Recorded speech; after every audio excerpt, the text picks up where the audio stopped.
എല്ലാവർക്കും നമസ്കാരം. ഇന്ന് നമ്മൾ സൂപ്പർ ഫേമസ് ആയിട്ടുള്ള ജയ്പൂർ പനീർ ദോശയാണ് കേട്ടോ ഉണ്ടാക്കാൻ പോകുന്നത്. അപ്പോൾ അതിന് മല്ലിയില കഴുകി ചെറുതാക്കി മുറിച്ച് വെച്ച മല്ലിയില കുറച്ച്, പിന്നെ 1 കപ്പ് നാളികേരം, 3 പച്ചമുളക്, ഇതെല്ലാം കൂടിയിട്ടൊന്ന് മിക്സിയിലിട്ട് അരച്ചെടുക്കാം. അപ്പോൾ അതിന് വേണ്ട ഉപ്പും കൂടി ചേർത്തിട്ട് അരച്ച് കൊണ്ടുവരാം.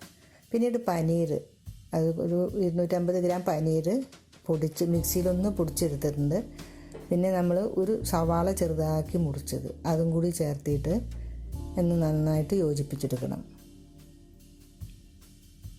ഈ പനീരും ഉള്ളിയും കൂടി നല്ലോണം ഒന്ന് യോജിപ്പിച്ചെടുക്കുക കേട്ടോ. അതാ ഇത് നല്ലോണം യോജിപ്പിച്ചിട്ടുണ്ട്. ഇനി ഉപ്പ്, അതിന് വേണ്ട ഉപ്പും കൂടി ചേർത്ത് ഒന്നും കൂടി യോജിപ്പിക്കണം. പിന്നീട് നമ്മൾ ദോശക്കല്ല് അടുപ്പത്ത് വെച്ച് ചൂടായതിന് ശേഷം മാവ് ഒഴിച്ചിട്ട് നൈസായിട്ട് പരത്തണം. ദോശമാവ് നൈസായി പരത്തിയതിന് ശേഷം ഒന്ന് അടച്ച് വെച്ച് വേവിക്കാം. അപ്പോൾ നമ്മുടെ ദോശ ഒന്ന് വെന്ത് വന്നിട്ടുണ്ട്. ഇനി കുറച്ച് ബട്ടർ തടവി കൊടുക്കണം.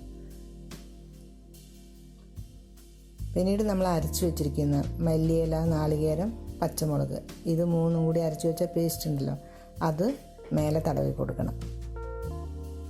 അടുക്കിലെല്ലായിടത്തും ആവുന്ന മേലെ നന്നായി പരത്തി കൊടുക്കണം.